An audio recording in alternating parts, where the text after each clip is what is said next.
Make yourself useful, not just on a day-to-day basis, but as a lifetime thing. I think that ultimately, I just have to be myself. I don't do anything that outlandish anyway. I'm not good at keeping secrets. If I'm entrusted with a secret from a friend, I can do that because I'm a good friend. But I don't like having secrets.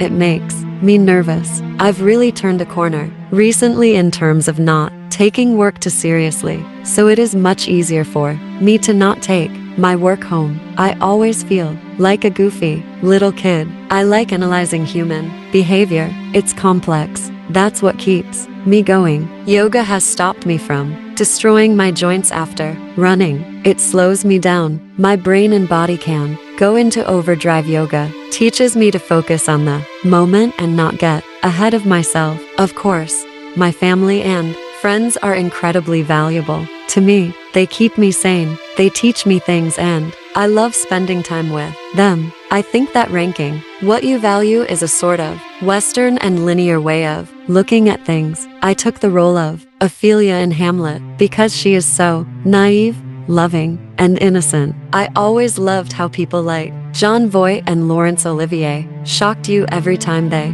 came on screen. They were so different each time. That's what I hope to do with acting, be the chameleon and not get stuck in a type. I'm going to Columbia University, but I'm trying to keep that low profile because I don't want weird people following me there. I want the experience of normal college life. I think I was born an artist, but the key is that I have a mom that encouraged and supported my artistic side. She still has the stick figure drawings framed. I met this homeless man who had never owned a shirt in his life. He had taken his pants and worn them as a shirt, and I thought it was so creative. He was liberated from the conventions of fashion. I used to struggle a lot with dwelling on how the day at work was, and I would dwell on my performance. Now, I'm like, well, that's over and done with, and I can't control the outcome, so move on.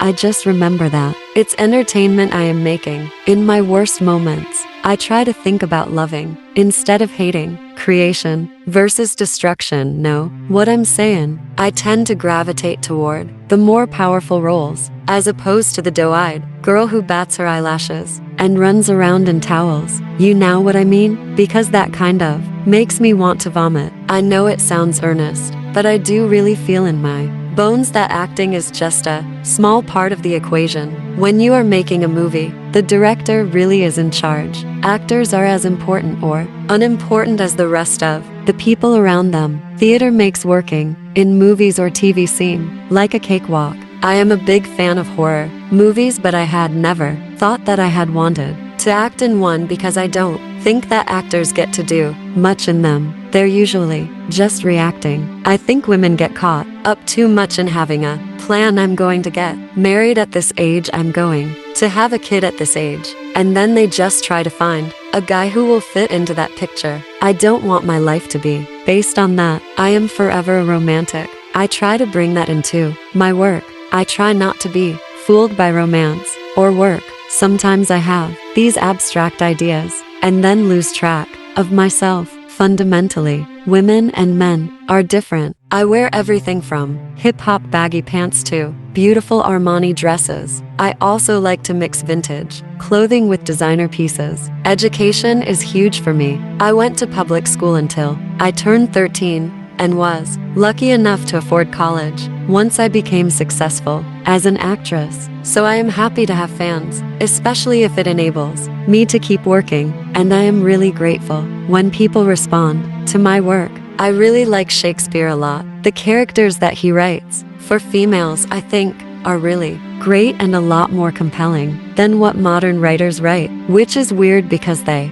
didn't have actresses then. I am forever grateful that I got some training in the theater. It reduces performance anxiety. If I'm going out to a club, I like to have fun with it. I'll use blue or red sparkly eyeliners and glittery eye shadows. Then I'll put on some blue mascara. I focus on the eyes. There are a handful of actors who sustain interest because it's exciting to watch them get better at what they do. I want to be one of those actors. The only thing that gets me through any type of pain emotional or physical, is to make it worthwhile by putting it into my work. As an actor, you're only one little piece of the puzzle. You're fulfilling someone else's vision. If you're involved earlier on, you're kind of creating your own. It's actually really great to be a student and an actor because I get to do this job that I love. Then just when I think my head might explode, I get to go to school where they don't really care about what magazine cover I'm on. I never think of myself as an actor who takes work home with them. Being an actor is looked at like a prolonged game of dress up. America puts movie stars on pedestals. In college, it's the flip side. I sometimes have to justify my job to my professors because they're focused on intellect and ideas. Even after such milestones as Catherine Bigelow winning an Oscar, there still seem to be few women in leadership roles. We can become very short-sighted in terms of objectives. The first thing to go during times of economic crisis and budget cuts is funding for things that are essential and not quantifiable, like the arts. Save Big Bird.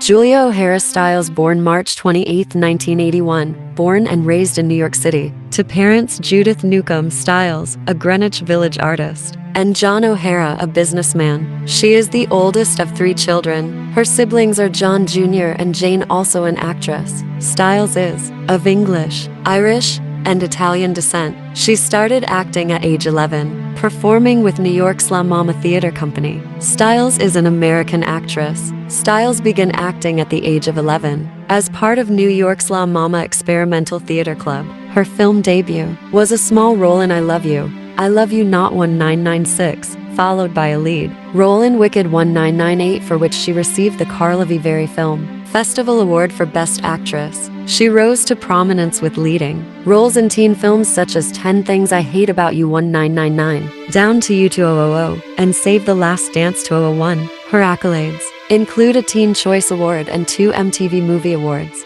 as well as nominations for a Golden Globe Award and Primetime Emmy Award. Stiles added to her list of credits with films such as The Business of Strangers 2001, Mona Lisa Smile 2003, and The Omen 2006, and became known to audiences worldwide with her portrayal of Nikki Parsons in the Bourne franchise 2000-2016. Her other notable film credits include Hamlet, State and Maine both 2000, 2001, A Guy Thing 2002, Carolina 2003, The Prince and Me 2004, Edmund, A Little Trip to Heaven both 2005, The Cry of the Owl 2009, Silver Linings Playbook 2012, Out of the Dark 2014, Blackway 2015, 1155 2016, Hustlers 2019, and Orphan, First Kill 2002. Outside of film, Stiles played Lumen Pierce on the 5th season of Dexter 2010, earning nominations for the Golden Globe for Best Supporting Actress and the Primetime Emmy for Outstanding Guest Actress. From 2012-14, she appeared as the titular character in the web series